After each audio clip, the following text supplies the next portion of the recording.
An alien spaceship is approaching Earth. It looks threatening and does not respond to signals from humans.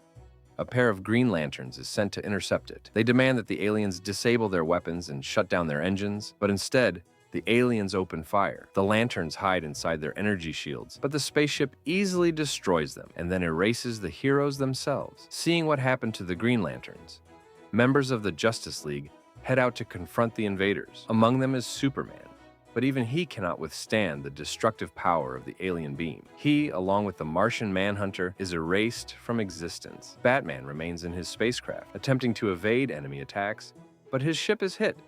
He is forced to eject, but the escape pod is destroyed along with Bruce. These events are broadcast on screens inside the headquarters of the young superheroes. After Batman's death, Zatara contacts the League, but Red Tornado is already prepared to act. He orders the mobilization of all Earth's forces, since the planet's outer defenses have been breached. He then joins the remaining members of the Justice League. Before leaving, Red Tornado tells the young heroes that if the League fails, the responsibility for protecting the planet will fall on them. Meanwhile, the aliens invade Earth, attacking civilians and destroying infrastructure. The superheroes try to fight the aliens and rescue people at the same time. While Flash carries reporters out of the line of fire, Zatara holds back the alien assault. However, a minute later, both of them and the journalist are destroyed. Some League members are performing better than others, but they all face the same fate. It seems the alien invaders have no weaknesses, and even if some are found, the heroes do not have enough time to exploit them. After Red Tornado is obliterated, Aqualad suggests that they take up the planet's defense themselves. Superboy is ready to leap into battle immediately, but Aqualad restrains him. First, they must devise a strategy. Since Earth's weapons are ineffective against the aliens, they must use the aliens' own weapons. The young superheroes study the map of alien attacks and see that one of the ships has landed near Superman's Fortress of Solitude. They decide to go there to capture the fighter and use its cannon against the other invaders. Working together, they manage to trap the ship. At that moment, Superboy tries to tear the cannon off the hull. Wolf notices hidden weapons on the ship that are about to fire and shields Superboy with his body. Wolf dies in the process. Soon, a couple more alien ships arrive, and this time, Artemis is killed.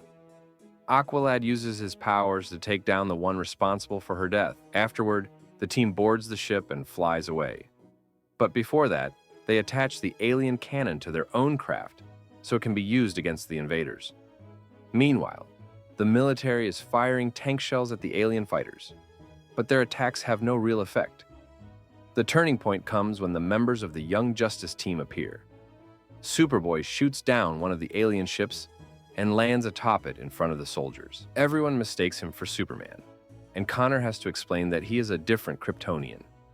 The rest of the Young Justice team lands shortly after. Aqualad promises the military that they will help seize as many alien weapons as possible so that the soldiers can put up a strong defense against the invaders. For now, the young heroes head to the Hall of Justice. Inside, the place is in complete ruins. Miss Martian senses the Martian Manhunter under the rubble of one of the statues. She helps him get out. The heroes are shocked. The Manhunter was thought to have been disintegrated, along with the rest of the League. He is just as confused and remembers nothing. However, he has a vague feeling that he wanted to tell the heroes something important. At the same time, Robin and Kid Flash scan the alien technology and discover that the aliens are using zeta beams. This means they don't actually disintegrate matter, but teleport it elsewhere. The superheroes realize that their comrades were teleported rather than destroyed. Just as Kid Flash and Robin make this discovery, aliens appear and open fire again. The heroes and soldiers hide inside a building. There is a portal inside that can transport them to safety, but it requires the Martian Manhunter to operate, and he can only transport one person at a time. The soldiers decide to sacrifice themselves to distract the aliens, so the young heroes can escape and come up with a plan to save Earth. All the soldiers are killed. Aqualad sends the Martian Manhunter through the portal, sacrificing himself in the alien beam in the process. Once inside the cave, Robin analyzes the new information and concludes that the heroes were teleported onto the main alien ship, which is currently hovering over Smallville. Robin proposes infiltrating it to rescue the captured heroes, but someone must act as a distraction. Superboy volunteers. Miss Martian objects, because she loves Superboy and knows he will likely be killed. But Connor is willing to sacrifice himself for the mission's success. When the rescue operation to free the Justice League members is ready, the heroes broadcast a message to humanity, telling everyone that hope is not lost. They promise to fight for Earth until the very end. After the broadcast, the young heroes set their plan in motion. The Martian Manhunter and Miss Martian infiltrate the alien mothership undetected. They use camouflage and the Manhunter's ability to phase through solid objects. Once inside, they inform the rest of the team that they are ready for the final stage of the mission. To draw the aliens' attention, Superboy begins smashing their ship. When the hangar doors open and alien fighters launch, Kid Flash grabs Robin and speeds inside. Soon after, Superboy is destroyed. Inside the ship, Kid Flash and Robin reunite with the Martian Manhunter and McGann. When Connor dies, Miss Martian senses it and briefly loses control of herself. But the team still believes Superboy is alive somewhere on the ship. The Martian Manhunter, however, shatters their hopes. He remembers what had been blocked in his mind. He reveals that there is no holding area for prisoners and no one to rescue. The alien beam truly disintegrates matter, not teleports it. This means their infiltration is in vain. Kid Flash refuses to believe it, hoping to save Artemis, but Robin confirms he checked for League signals and found none. Their only option now